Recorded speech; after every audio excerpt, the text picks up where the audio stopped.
trapping challenge of the Pathfinder Phase 1 challenges. Today's challenge, I've got to make 2 working traps. This here is a rabbit run. It's been melting here, so it's not as pronounced, but I can clearly see it's a rabbit run. I have droppings on it and such, and it is padded down. So I'm going to set up one of the most simple type of traps. It's going to be a snare, and this is a wire snare, which I decided I would show this because it's a smart idea to carry wire in your kit if you can.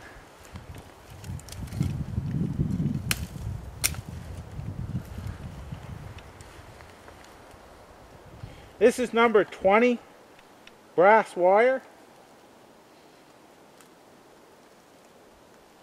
20 gauge. It'll work great for this. Now this is all coiled up like that, so I'm going to wrap it around here. Just kind of go like this. That didn't quite work, so bend it this way. Now what I want to do here on this side is just make a loop. Bend it over, twist it. Now this way here, many rabbits have been gotten this way. Now this is where I'm going to put it.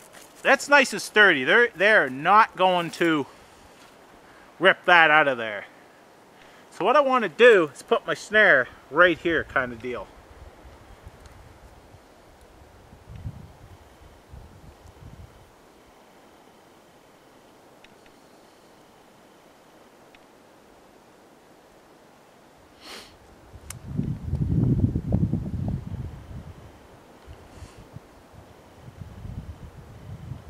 Just straightening this out. There's my snare. You want it just so you can put your fist through it.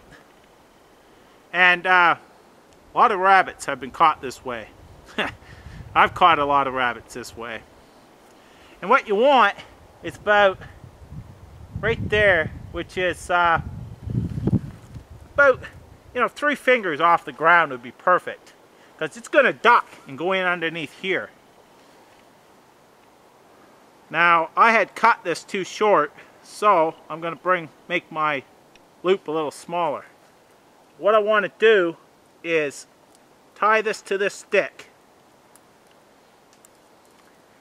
And I want to tie it tight, wrap it around it. I know that the rabbit is not going to get this off this stick because of all these are going to fetch it up. It's going to choke it out beforehand.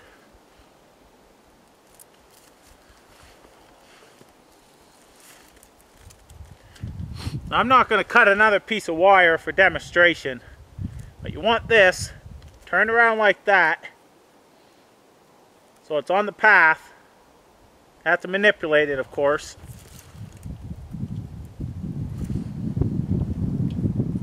Make it to what you want to do.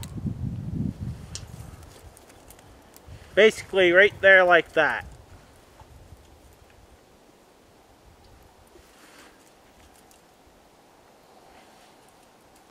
Now if I wanted to, I could make a longer piece, or see if I can get this in here. There we go, that'd be perfect right there. You just got to manipulate it what you want.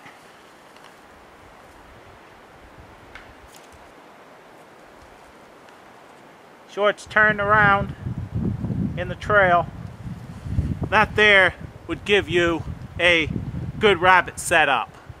It's simple. That's what I was going for here, just to show you. What you want to make sure is the size of your fist and about 3 fingers up off the ground and right on the middle of the run. That's simple. That's when you use wire, because if you use wire, it won't chew through it. But now if you're using cordage, it's a different setup. This here is a perfect natural spot to set up a squirrel pole. Goes right to the ground, and it goes up and touches this tree right in front of us. Goes up through, and he can jump from different trees. So this is a perfect place to set up a squirrel snare. Okay, what we have here is just going to run up through here. It's going to pass past here, so I know it's going to pass right here. That's where I'm going to put my snare. Easiest way to start your snare with cordage, this is bank line, is you're going to tie a loop in the end. So you want to fold it over and just tie a loop.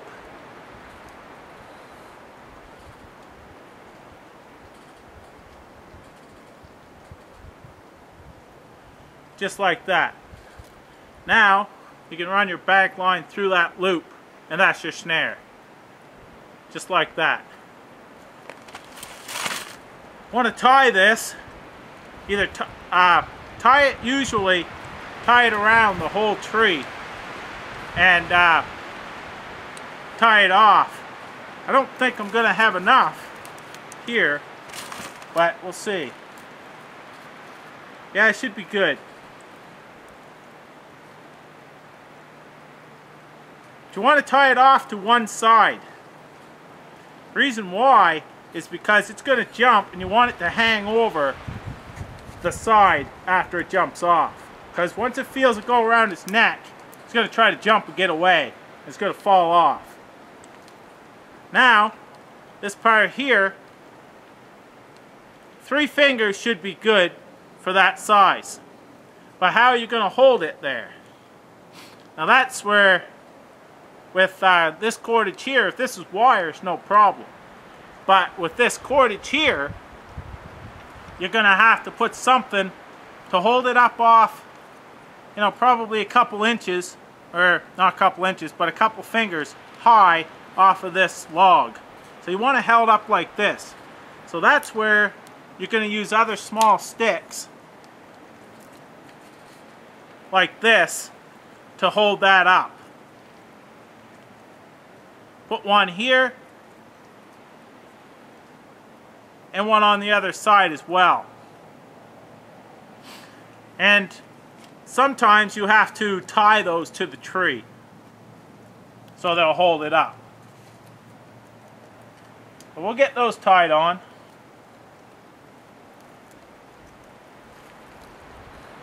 That one anyway, until we get the other one. Just do something like this. I want to tell you another thing. Over there on the rabbit snare, never step on their trail. You never step on the trail.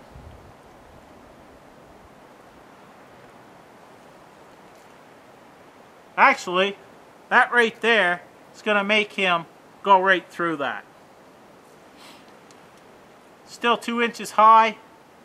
Got 3 inches. That should be good right there. I'll bring you over.